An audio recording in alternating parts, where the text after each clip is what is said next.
हे कोवळ्याचे बोंड बघा एकामेकाला चिपकलेले आहेत असे, पण अजिबात तुटलेले नाही आहेत.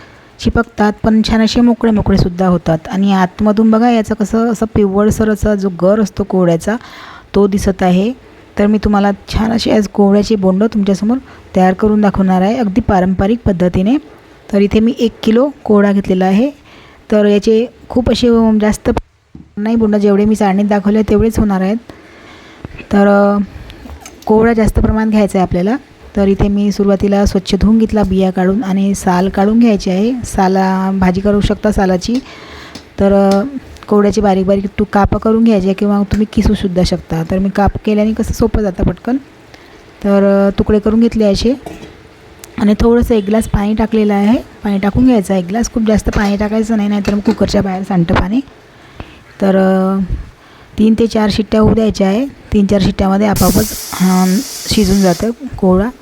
आणि कुकर थंड झाल्यानंतरच मग आपल्याला इथे बघा उघडायचं आहे कुकर. पाणी वरती आलेलं आहे. तर हे सगळं पाणी फेकून द्यायचं आहे. पूर्ण पाणी मी काढून घेतलं आणि आता घोटणीने किंवा डाळ घोटणीने मॅश करून घ्यायचं आहे पूर्ण आपल्याला.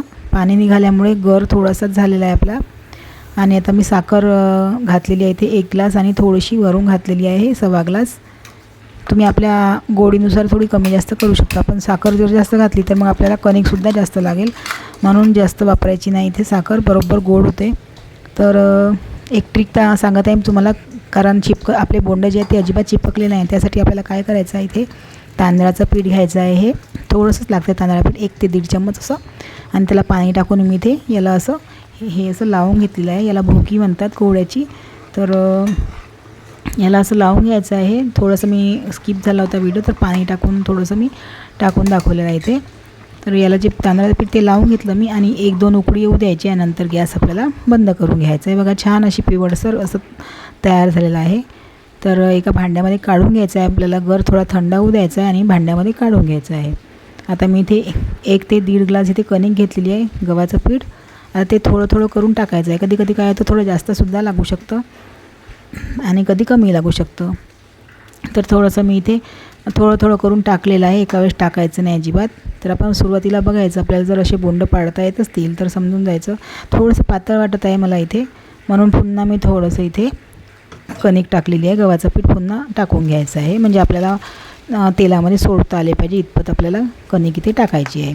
तर थोडासा खोबरा किस होता माझ्याकडे तो टाकून घेतला. थोडीशी तीळ टाकून घेतली. तुमच्याकडे जर खसखस वगैरे असेल तर ते सुद्धा तुम्ही टाकू शकता. खूप छान असा टेस्ट येतो. आणि विलायची पावडर टाकायची आणि मस्त असे आपले बोंड एकदम छान लागतात. तुम्ही नक्की एकदा करून बघा ह्या पद्धतीने. एकदम पारंपरिक पद्धत आहे ही. तर चांगलं मिक्स करून घेतलं. आता हे आपले तयार झालेलं आहे बोंड करायसाठी. जर तुम्हाला पातळ वाटत असेल तर अजून तुम्ही पीठ लावू शकता, पण जरा जास्त पीठ लावलं तर मग ते एकदम पिठल्यानं असं पीठ खाल्ल्यासारखं होईल, आपल्याला टेस्ट येणार नाही कोवळ्याची. म्हणून मी इथे कोवळ्याचा जास्त वापर केलेला आहे. तर थोडे असे बोंड असे टाकून घ्यायचे आहे. मी अंगठ्याच्या साहाय्याने टाकलेले आहे. आणि टाकल्यानंतर लगेच असं आपल्याला झाऱ्या लावायचं नाही अजिबात. 1 ते 2 मिनिट होऊ द्यायचं आहे, नंतर झाऱ्या लावायचं आहे. आता हे छान असे तांबूस रंगाचे होतपर्यंत मी काढून घेतलेले आहे. बघा तेल पण पित नाही हे जास्त बोंड आणि खूप मस्त असे बोंड होतात. बघा हे असे काढताना चिपकले होते, पण आता मी काढून हाताने अलगद असे मोकळे होतात. म्हणजे आपले बोंड हे एकदमच मस्त आणि उत्तम झालेले आहेत. बघा काय कलरसुद्धा मस्त आलेला आहे. तर तोडूनसुद्धा दाखवते तुम्हाला. आतमध्ये कसं छान असा पिवळसर गर दिसत आहे आपल्याला. बघा किती सुंदर असा पिवळसर दिसत आहे, कारण आपण कणकेचा वापर कमी केलेला आहे इथे आणि कोवळ्याचा वापर जास्त केलेला आहे.